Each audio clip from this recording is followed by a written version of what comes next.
literasi tidak cukup bahasa Indonesia, harus mampu membaca bahasa Inggris. Ya, bahasa internasional ini ya. Malah orang yang lebih berhati-hati kudu iso bahasa Arab lah ngono barang. Nek kepengin sangat ekonomik sekali kudu iso bahasa Cina. Assalamualaikum warahmatullahi wabarakatuh. Waalaikumsalam warahmatullahi wabarakatuh. Jumpa lagi dengan kami di Move Up TV bersama saya Zakia Joban dan Jumala Multazam. Sahabat muda, video kita ini adalah video pertama dari penjelasan video sebelumnya, yaitu 16 skill penting yang harus dimiliki anak-anak dalam masa abad 21, era revolusi industri 4.0. Jadi kemarin kita ada 16 ya yang terbagi jadi 3 kelompok. Nah, ini kita akan membahas kelompok pertama, yaitu literasi dasar. Literasi dasar yang pertama ini adalah yang literasinya, Pak. Jadi yang pertama tuh skill literasi. Kemampuan literasi. Kemampuan literasi. Nah, sahabat muda, kemampuan literasi ini memang sebetulnya bukan hanya kemampuan di bukan hanya skill abad 21.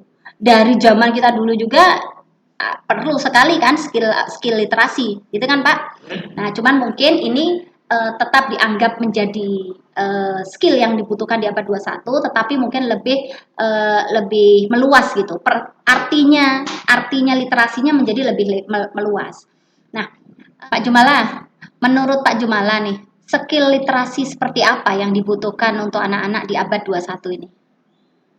Skill literasi apa? Maksudnya gimana skill literasi? Jadi skill literasi yang seperti apa gitu? Oh, yang seperti apa? Oke. Sebetulnya kan literasi sudah ada kan dari zaman jadi literasi kan sudah dibutuhkan sejak zaman dulu kan. Iya, betul. Bagaimanapun juga orang yang suka dan bisa membaca, mampu membaca, suka dan mampu, itu pasti akan lebih baik daripada orang yang tidak mau dan tidak mampu membaca. Karena pasti ilmunya lebih banyak. Itu sejak zaman dulu kala, nggak usah zaman sekarang. Tetapi oleh WEF, World Economic Forum, itu dimasukkan menjadi literasi dasar atau kemampuan dasar yang harus dimiliki anak. Nah, yang seperti apa? Yang sesuai dengan zamannya. Sekarang ya, yang seperti apa itu? Literasi tidak cukup bahasa Indonesia, harus mampu membaca bahasa Inggris. Ya, bahasa internasional ini ya. Malah orang yang lebih berhati-hati kudu iso bahasa Arab lah ngono barang. Nek kepengin sangat ekonomik sekali kudu iso bahasa Cina. Nah, tapi kan sekarang sudah ada Google, ya. Tapi yang terpenting adalah dia mau membaca, dia rajin membaca, dan mampu memahami isi bacaan, itu yang terpenting. Jadi bukan sekedar membaca, tapi juga memahami isi bacaan. Betul. Gagasan yang disampaikan di dalam bacaan. Apa gagasan yang disampaikan di balik bacaan itu? Dan dia mampu membaca banyak. Nah, sekarang ini kita seneng baca WhatsApp. Tapi ketika ada bacaan panjang, kita nggak mau baca. Itu artinya kita tidak tahan, tidak mampu membaca. Jadi mampu, dan paham. Mampu itu artinya membaca itu tahan.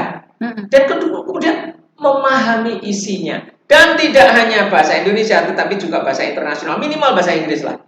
Selainnya silakan pakai Google Translate. Dan juga kalau menurut saya ini Pak, jadi setelah sorry. Karena seperti apa ini masih masuk di dalamnya. Dan literasi tidak selalu harus bacaan dalam arti teks. Ya, juga bisa pakai audio, juga bisa pakai video. Jadi literasi tidak hanya teks written, tetapi juga audio dan video. Jadi mendengar dan melihat itu juga memahami gitu ya literasi.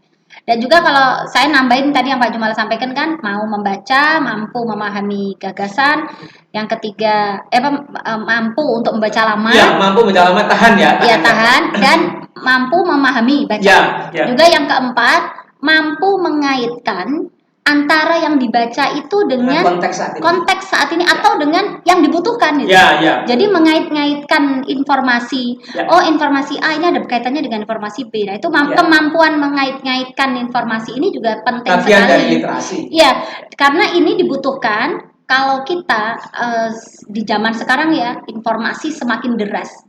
Banyaknya informasi, banjir informasi ini pun kita harus mampu punya kemampuan literasi untuk memilah, termasuk memilah kan Pak, memilah mana literasi-literasi yang mau kita percaya, mana literasi yang hoax, mana literasi yang sumbernya terpercaya. Ini kemampuan kita ini juga termasuk dalam skill literasi, gitu ya.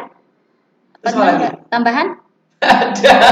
Jadi begitu ya sahabat muda ya. Ya. Jadi kemampuan literasi ini banyak, jadi sama tetap dari dulu sampai sekarang, akan tetapi untuk di abad skill 21 ini, di abad 21 ini perspektif literasi menjadi semakin luas. Dan ini medianya semakin luas kan, audio, apalagi Pak, video dan teks written, teks bacaan, mengait-ngaitkan dengan informasi, serta anak juga mampu untuk menceritakan ulang.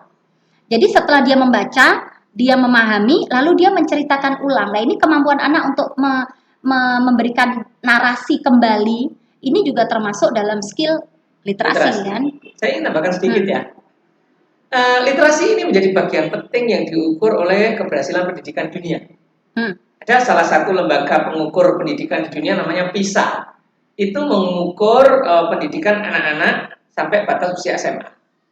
Nah, ini ada 3. Satu adalah literasi, yang kedua adalah matematik, terus kemudian yang ketiga adalah sains. 3 ini dianggap menjadi basic life skill. Nah, yang numerasi itu untuk topik kita yang kedua besok, yang sains masuk ketiga, berarti pas ya? Berarti pas bener toh Pak? Nanti masuk kan di 16 itu masuk kan? Masuk. Tapi yang ini itu diukur oleh PISA. Oleh karena itu, betapa pentingnya literasi di antara 6 yang literasi dasar itu. Literasi dasar. Ini menjadi inti juga literasi, sains dan matematik. Ya, sangat penting karena diukur. Jadi bagi teman-teman yang anak-anaknya masih di SD, SMP, SMA, SMK, ini pemerintah sudah mulai mengukur menuju ke arah sana. Itu ya sahabat muda. Video kita kali ini singkat, padat, dan insya Allah bermanfaat. Amin. Demikian video kita kali ini. Sampai jumpa lagi di video berikutnya. Jangan lupa subscribe dan dibunyikan lonceng. Akhir kalam, assalamualaikum warahmatullahi wabarakatuh.